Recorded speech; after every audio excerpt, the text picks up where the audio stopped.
Hi, and welcome to FreeX Financials. My name is Esteban Ferrarotti, and I am lead financial analyst at the company.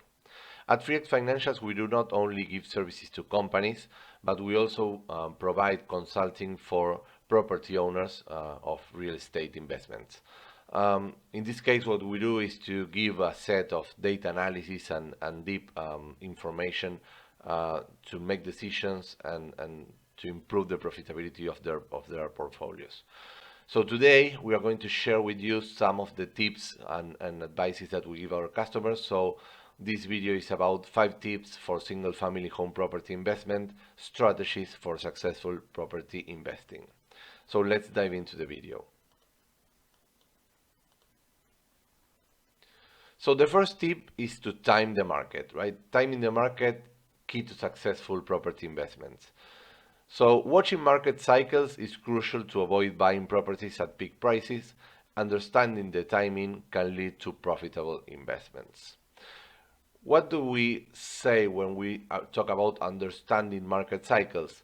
Well, a market cycle is basically a period of time in which the price of something goes up during one time, then peaks, and then it goes down, and then hits a bottom and then goes up again, right? That's a market cycle. So market cycles can greatly impact in property prices.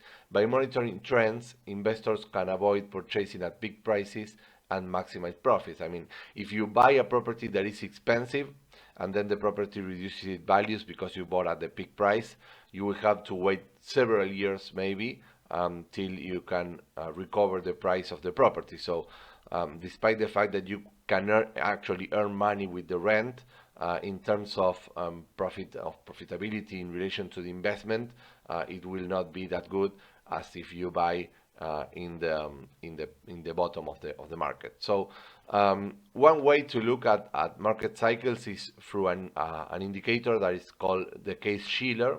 In this case, I'm taking the chart for the Case-Shiller from the St. Louis Federal Reserve, and I'm taking the chart from 1988 to 2024. Here you can see clearly the market cycles, right? So there are market cycles that are less marked, like for example this one, where you see that it's going up, it peaks here, and then it like kind of reduces its price here a little bit, right? And then we start another cycle where it grows. Here it peaks again. Here is the 2008 bubble.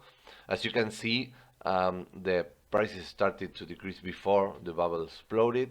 Then it decreases, it hits a bottom here, and then it goes up, right?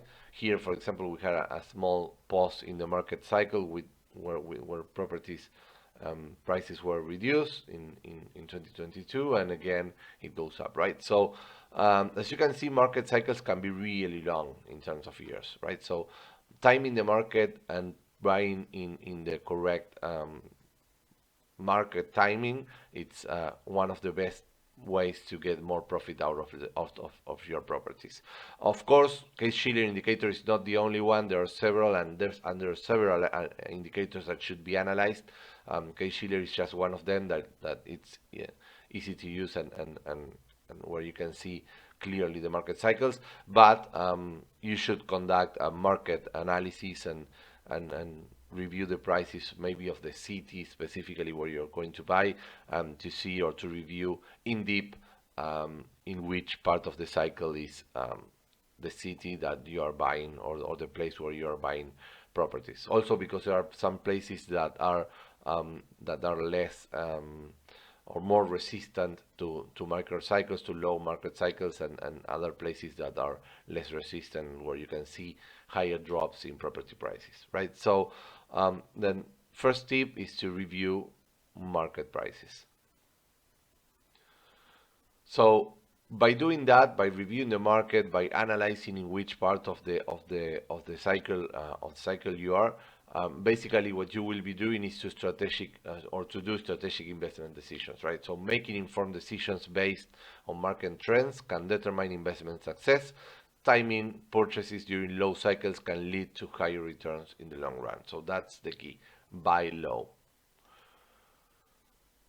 The second tip is related to doing smart or applying smart financing strategies, right? Most people buy properties using mortgage, and that's great because when you use a mortgage, you don't have to use your own money. You're using others, anyone else's money. I mean, specifically banks' money. So you can get your money to invest in something else, or if you don't have the money, you can leverage your potential to buy a home through a mortgage, right? So that's great. But there is something important that you must know when you're buying a property for a mortgage, and it's related to interest rates. So, avoiding high interest mortgage rates and performing deep financial analysis are key to successful property investment. So, basically, the mortgage rate is the interest rate that the bank will charge you for lending you the money, right? So, it's the extra money that the bank will get, or the profit that the bank will get from the loan that they are giving you. So high interest rates can significantly impact investment returns. Why? Well, mainly because when you pay a high interest rate mortgage, your installment will be higher than if the interest rate is lower, right? So the higher the interest rate, the higher is the installment for the loan.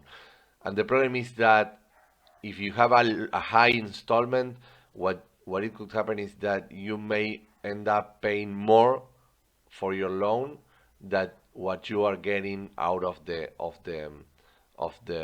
rent of that property, of course of the rent, minus all the expenses, right? So if you do that analysis and you're paying high interest rates, you may have that problem. I mean, we have several customers with properties that are profitable from an operational perspective, so the rent is higher than all the expenses, but when you take out or when you reduce from that or deduce from that the mortgage or the mortgage payment, you see that the property ends up being a loss, being not profitable, and owners have to put money out of their pockets every month just to keep just to pay the mortgage installment, right?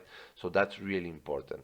If we look at the cycle right now, where we are in terms of interest rates, well, now we are going through a time of really high interest rates. As you can see, interest rates now have not been this higher since early 2000s, right?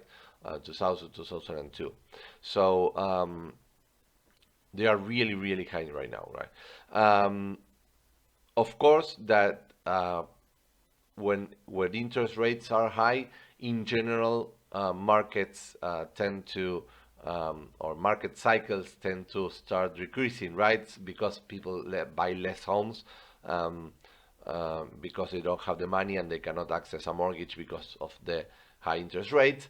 So sometimes, assuming a high interest rates to get a really good price for a property can be a profitable decision, but in general, if you pay high interest rates, it's not desirable to do that, right? You may end up being non-profitable, right? So selecting low interest rate mortgage options can lead to greater profitability in property investments. And also, whenever you want to buy a home and you're going to buy using a loan, using a mortgage, you have to do proper financial analysis, right? Financial analysis for investments consists of forecasting a cash flow and evaluating investment opportunities using financial tools. So the basic analysis that you can do here is to forecast the rent that you will get for your property, forecast the expenses that you think that you will have, and then also forecast the mortgage that you will pay. If you do the math, then you'll see if your income is higher than your expenses. So is the rent if higher than the expenses plus the mortgage or not, right? And that way you can see if the property is profitable. Of course, there are more advanced financial tools that are the ones that we use with our customers, but just a quick math that you can do is that one, right? So see if income is higher than expense. It is essential to ensure the long-term profitability and sustainability of the property. So if you buy a property where you will pay more of mortgage than the operational profit that you will get from the property, then you will be constantly putting up money instead of getting it as a return. The next tip is to do property evaluation, so expert consultation. Consulting with construction experts can provide valuable insights into the condition of a property, helping to avoid unforeseen maintenance costs. So why it's important to consult an expert? I mean, if you're an expert in construction, then that's great. You don't need to do this. But if you don't know anything about housing or building houses, then consulting construction experts can uncover hidden issues, ensuring you make informed decisions to prevent costly surprises down the line, right? So maintenance cost can be really harsh with the cash flow. I mean, you can spend a lot of money into maintenance and repairs, so you don't want to buy a property where you have to spend like 40 or 50% constantly of your rent into maintenance and repairs, right? You should consult with an expert to ensure that the property that you're buying doesn't need any maintenance at all, or if it requires any maintenance, it's the minimal maintenance that you can get, right? And of course, if there are no problems, and for looking for bigger problems, like for example, if you have to make the ceiling again, or that kind of stuff that can really take a lot of money and ruin your cash flow for several months. So preventing excessive maintenance costs, expert evaluation helps identify potential maintenance needs, allowing to proactive measures to avoid overspending on repairs and upkeep. So the expert opinion not only will help you to avoid buying a property that needs too much maintenance and too much repairs, but it can also help you to program your maintenance so that you can avoid you can avoid the property to deteriorate or to pay higher repair costs in the future just because you are not doing the correct maintenance, right? So that's also another important part of consulting with an expert. The next fourth tip is strategic location selection, right? So avoiding properties in high turnover areas is crucial to long-term investments success, as it can lead to constant vacancies and increased maintenance costs. So why is it important to avoid high turnover zones? Properties in high turnover zones often face challenges such as frequent vacancies, higher maintenance costs, and potential difficulty in finding reliable tenants. So just for you to know more or less, one turnover can ruin you or can end up in 2 or 3 months of losses, right? So if you have a turnover, in general after turnover, you have to do some maintenance, you have to do some things in the property, and that will lead to 3 or 4 months or 2 or 3 months of loss. Additionally, in high turnover zones, it's hard to find reliable tenants. So maybe you will be like 3 or 4 months till you can find a reliable tenant. So you will not only be losing money, but you will not be getting your rent for several months. So high turnover zones are really damaged, are really like a pain in the ass for the profitability of a property, right? So you have to avoid those zones. So how you can do it? How you can avoid those zones? Well, first by market demand analysis, right? That's the main thing that you can do. So conduct a deep market research to identify areas with high demand for rental properties and low turnover rates, ensuring a steady flow of potential tenants and sustainable rental income. So do the research before buying, right? Do the research. And the last one is it's more a tip related to once you bought your property and not like for buying it, and it's related to doing cash flow analysis every month. So analyze the inflow and outflow of money, of finances, to determine the property's profit or loss. Identify recurring and extraordinary income sources and expenses to sustainable investment returns, right? So once you buy your property, you have to monitor the cash flow of your property. You have to see if that property is winning money or not.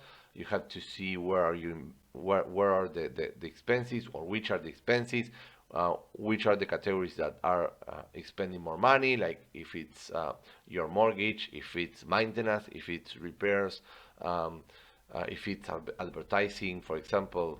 Maybe if you cannot find a tenant, you have to spend a lot of money in advertising, right? So you have to analyze constantly your cash flow to identify if you are winning your money or not, and then how you can increase the profitability. So one way of increasing profitability is through expense management, right? So optimize cost management by reducing unnecessary expenditures, negotiating contracts effectively, and planning for contingency to enhance cash flow and boost overall profitability. For example, let's say that you have 3 properties for rent. Well, maybe instead of calling a handyman every time something breaks, you could like negotiate a contract with a company or with a handyman itself, so that he can give you a discount on the services based on the fact that you will constantly call him for repairs, right? So that is, for example, one idea there. So this is all for this video. I hope you enjoyed. I hope you take these tips and you find them useful.